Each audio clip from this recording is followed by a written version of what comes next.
It's 1980. Three German teams start out on the first Camel Trophy through the jungle of the Brazilian Amazon. They can have no idea what their adventure will lead to. For 12 days, the drivers and their backup teams fight their way along the Trans-Amazonica from Belém to Santarém. For 1,000 miles, the drivers endure the tortures of quagmire and mud, extreme heat and humidity, and often for hours on end, the ubiquitous and extremely irritating fine red sand. And they do it in ordinary Jeeps, which look rather like toys against today's specially equipped trophy vehicles.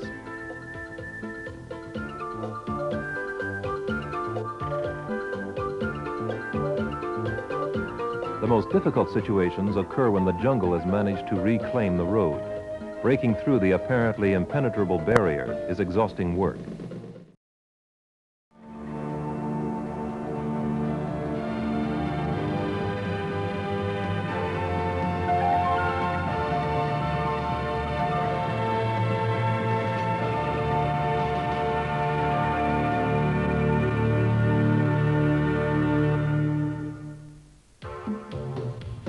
In 1981, the second Camel Trophy takes place close to the equator, on Sumatra in Indonesia, the world's fifth largest island. This second run has already stimulated tremendous interest, and not only among the local population. Before final selection of the five, still exclusively German, two-man teams taking part here, the flood of applications in Germany led to the conception of a truly international Camel Trophy. For the first time, Range Rovers are used to cover the 1,000 miles from Medan to Yamai. They and the 10 participants perform extremely well on the arduous route, from the volcanic mountains in the north to the tropical swamps of the south. After experiencing abrupt climatic changes for most of the journey, everyone reaches the finish safely. The greatest difficulties which the all-wheel drive vehicles have to contend with are the dirty, muddy sections, which are extremely hard to assess, and where getting stuck involves hours of rescue work.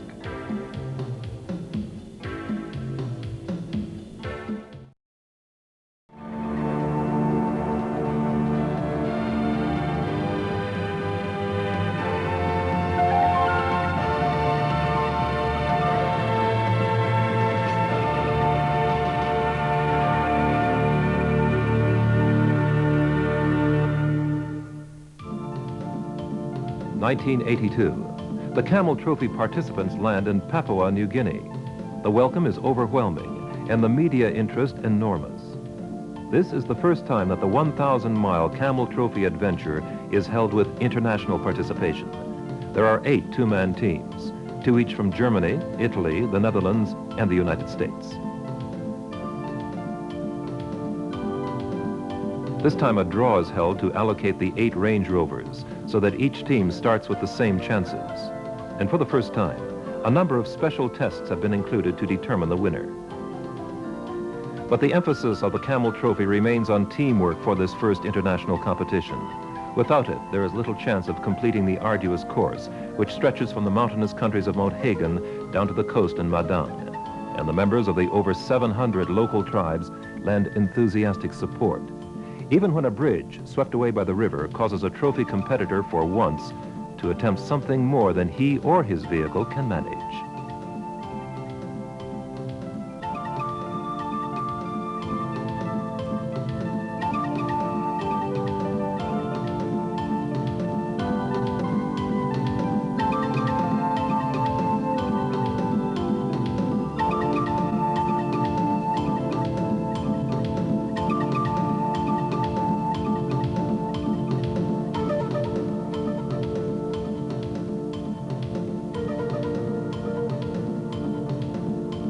It soon becomes clear that the roof load must be carefully packed and secured, because apart from the bridges and rivers in Papua New Guinea, the mountain roads, which date back to colonial times, cause the competitors plenty of trouble. They're embellished with a variety of treacherous humps, ditches, and potholes that put heavy demands on vehicles and driving skills.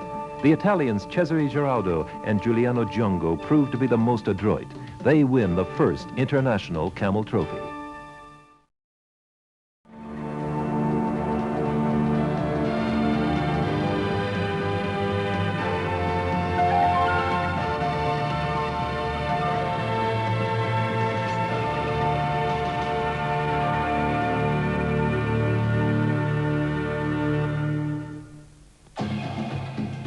The fourth Camel Trophy is the first time the event is held in Africa, more precisely in Zaire, the former Belgian Congo. And for the first time, Land Rovers equipped with roll bars, roof racks, and winches are used on the 1,000-mile journey from Kinshasa to Kisangani, through the middle of the jungle.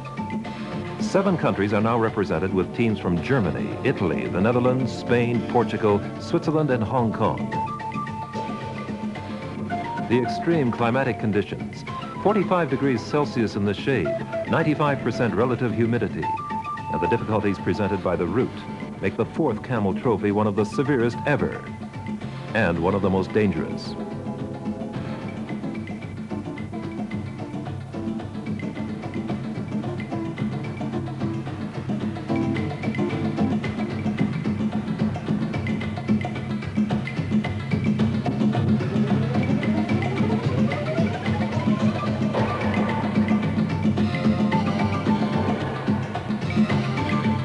As a journalist is trying to make tea on the boiling hot bonnet of a Land Rover, there's a sudden burst of flame. Within moments, the whole Land Rover is ablaze. By courageously towing away the flaming wreck, the fire can be stopped from spreading to the village. But the vehicle is a write-off.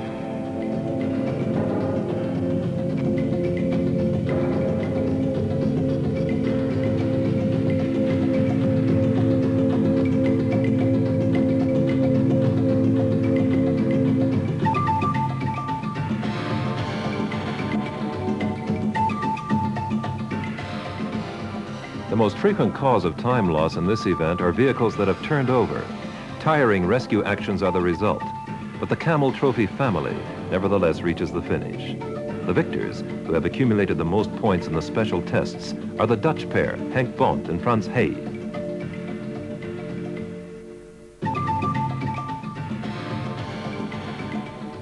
Apart from the exhausting climatic conditions and the jungle problems, which have come to be almost typical of the Camel Trophy, here in Zaire, the main problem is the extremely bad condition of the roads, which demand the utmost of the competitors.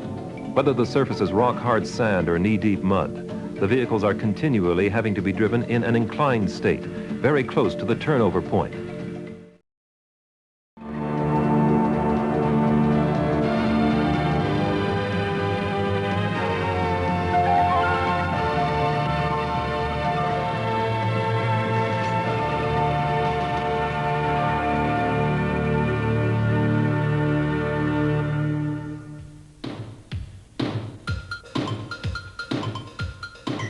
The Camel Trophy returns to Brazil on the occasion of its 5th anniversary, but finds very different conditions from those in 1980. Instead of sand, dust, and drought, the competitors arrive in Santarém during the rainy season, and the 12 two-man teams from Germany, the Netherlands, Italy, Switzerland, Spain, and Belgium have to come to terms with the effects of the rains during the whole 2 weeks.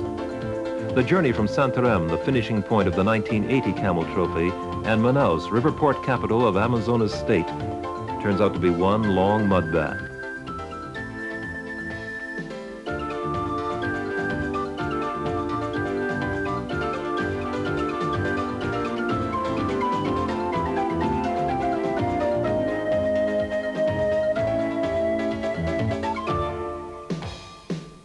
Once again, the Land Rover proves to be the complete off-road vehicle.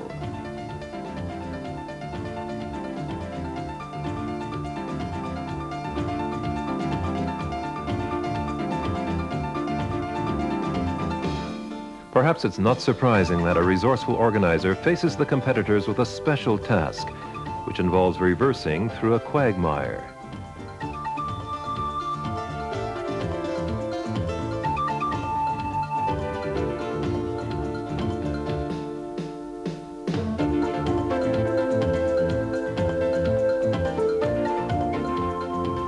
Of course, the teams don't master the special problems that this presents with equal elegance. The adventurers only get some peace and quiet when it proves necessary to load everyone onto a ferry. It's not only the participants who arrive in Manaus in a somewhat battered condition. Some of the vehicles have suffered too. Once again, extraordinary team spirit has made the almost impossible possible. And another Camel Trophy has a happy ending. The Italians Maurizio Lavi and Alfredo Redaelli gathered most points in the special tasks and win this year's trophy. There were many occasions on the journey when it seemed doubtful that the teams would get to Manaus at all. Never before had the drivers and backup teams needed to work so hard just to achieve progress.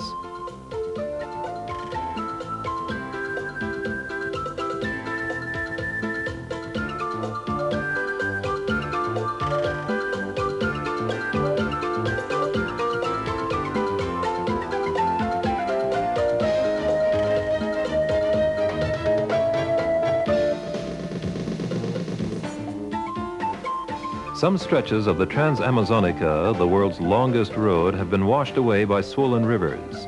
Team spirit and resilience are put to a severe test when a bridge that has been erected after many hours' hard work is swept away again within seconds.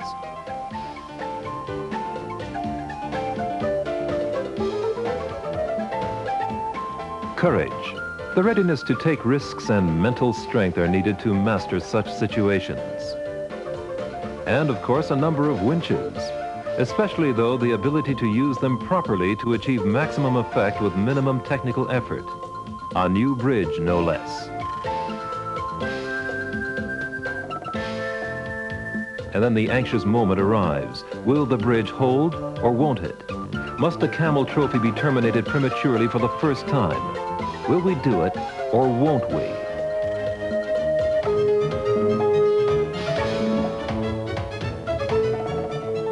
Success.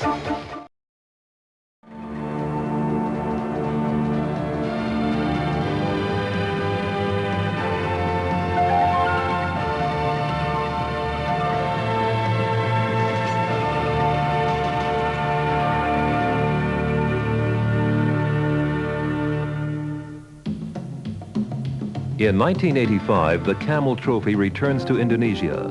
The event is held on the world's second largest island, Borneo. The local inhabitants welcome the biggest Camel Trophy armada so far. 16 teams from Germany, Italy, the Netherlands, Belgium, Spain, Switzerland, and for the first time, from Brazil and Japan. And the interest is tremendous.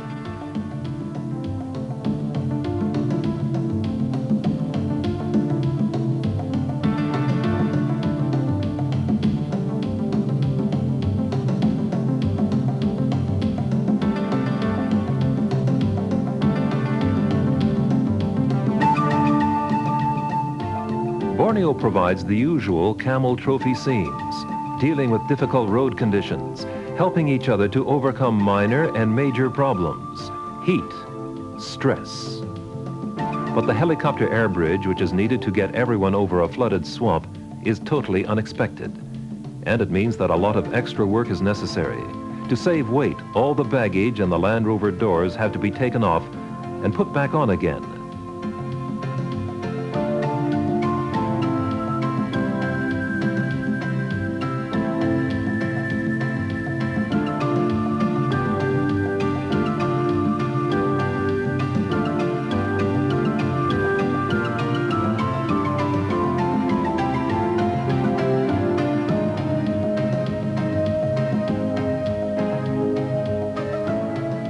It's a welcome relief to be able to enjoy the periods of relaxation, which are also part of the Camel Trophy, the world's last true adventure.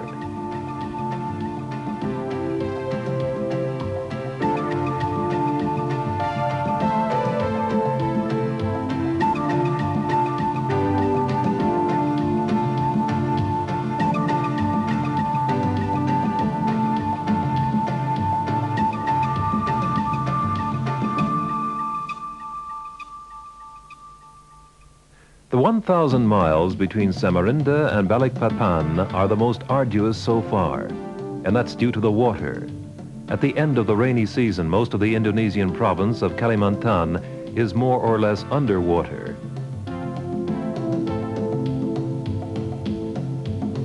The interaction between man and machine is nowhere more important than under these conditions. Heinz Kalin and Bernd Strodach from Germany win this year's Camel Trophy. And the participants vote the Brazilian team, the one most ready to help. So they win the Team Spirit Award, presented this year for the first time.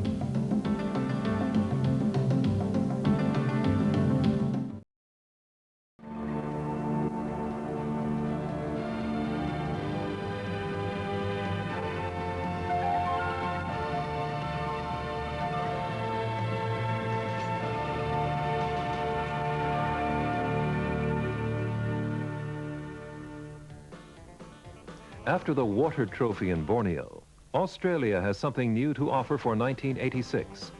Enchanting scenery, solitary driving for days on end in complete seclusion, across the grassy plains and savanna, and through the forests and deserts in the north of the fifth continent. A record 14 countries are participating this year, but with just one team from each country.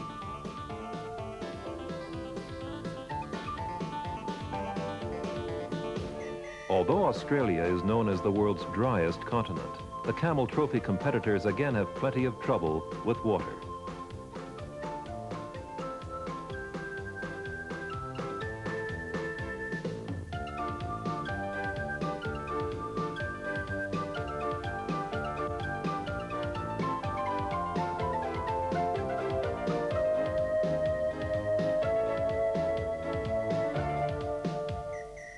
They lose a whole day being ferried across a river in rubber dinghies. Another trophy first.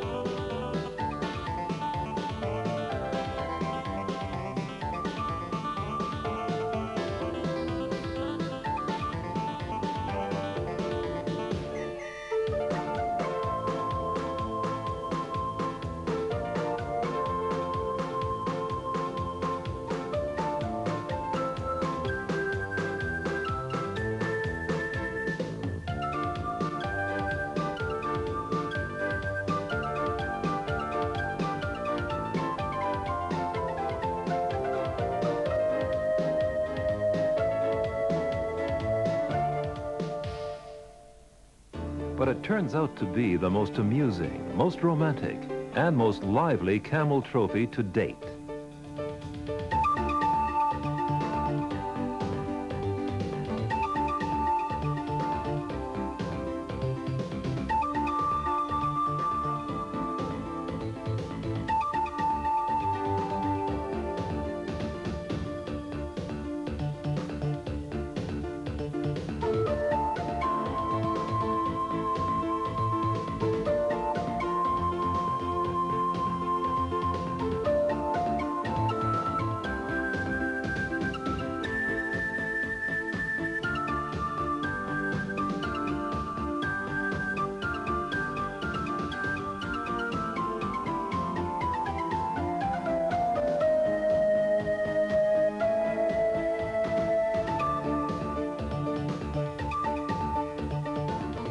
The 1986 Camel Trophy comes to an end in Darwin with a boisterous victory celebration for the French winners, Jacques Mombre and Michel Courvalet, and the Australian winners of the Team Spirit Award, Glenn Jones and Ron Begg.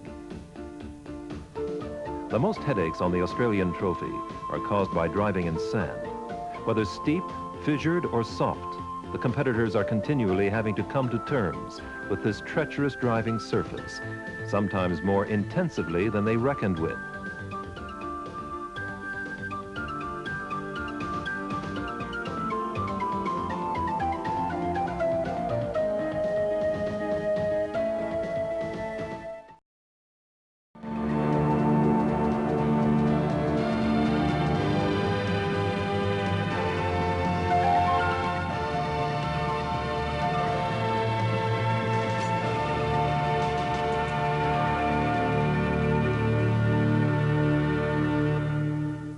After 4 Land Rover years, Range Rovers are used again for the 8th Camel Trophy in Madagascar. Teams from 14 countries again experience the meeting of different cultures and civilizations. And of course, the contest between machine and nature.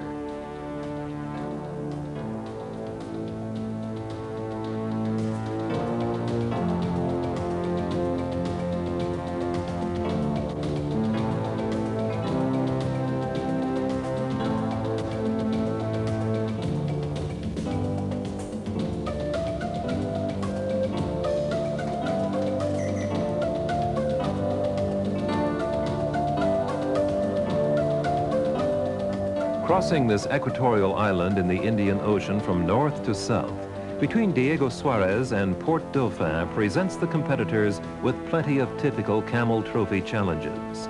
the climate again provides major problems because within seconds the weather can switch from sunshine to torrential rain. Any kind of hat is good enough to keep the worst of the rain off.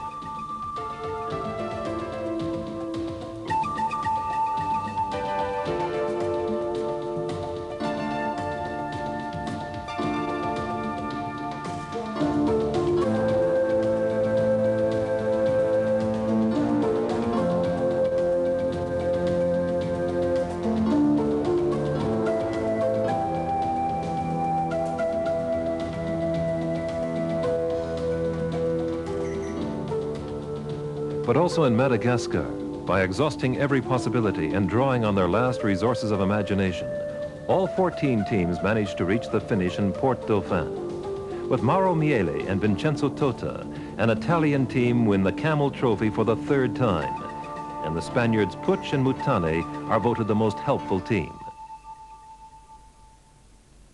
One of the special tasks in Madagascar consists of trying to climb a steep slope following a short run-up on the flat. The time is recorded, and points are awarded to each competitor based on how he approaches and executes the task.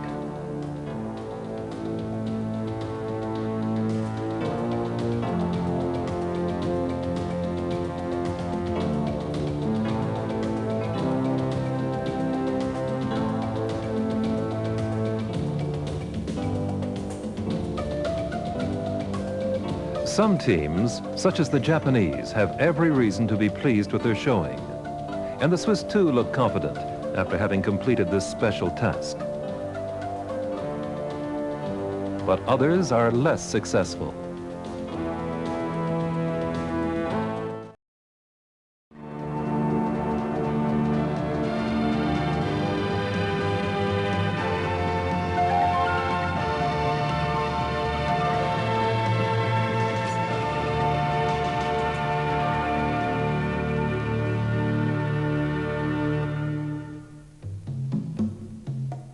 By choosing Sulawesi, the former Celebes, for the 9th Camel Trophy, Indonesia becomes the host country for the third time. With its more than 1,300 islands, equatorial situation, and sparse population, Indonesia offers ideal conditions for the Camel Trophy, well away from civilization.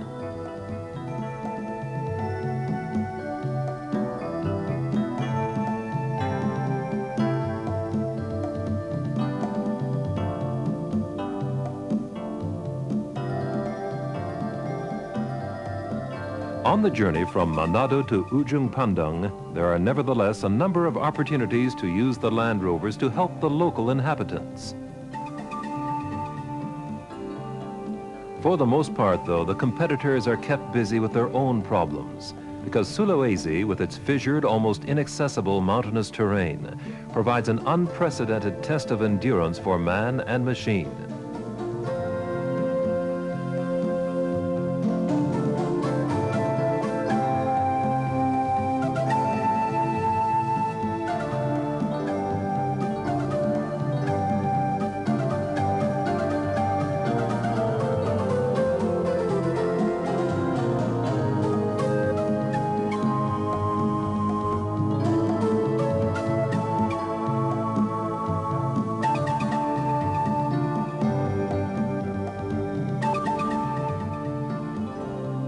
The Belgians have a frightening experience as their vehicle only just comes to rest on the edge of a precipice. And the shock of this experience takes time to wear off. There is no alternative but to tow the damaged vehicle in sandwich.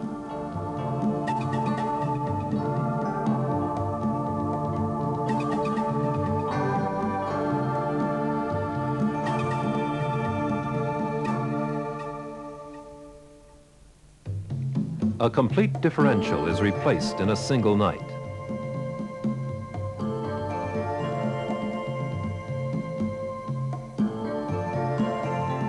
Camel Trophy participants have to reckon with all kinds of repair situations. The Turkish dentist Galip Gürel uses an epoxy adhesive to mend a broken tooth. Galip is not just good at fixing teeth. He also knows a thing or two about off-road driving. He and his fellow countryman Ali Devetsi win the 9th Camel Trophy, The Britons Benson and Day received the Team Spirit Award.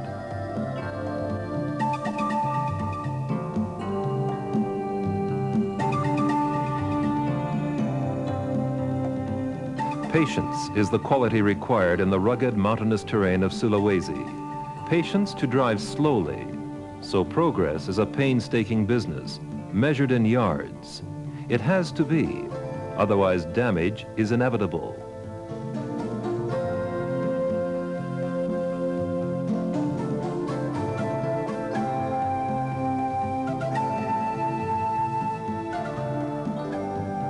Using force or speed will have unwelcome consequences.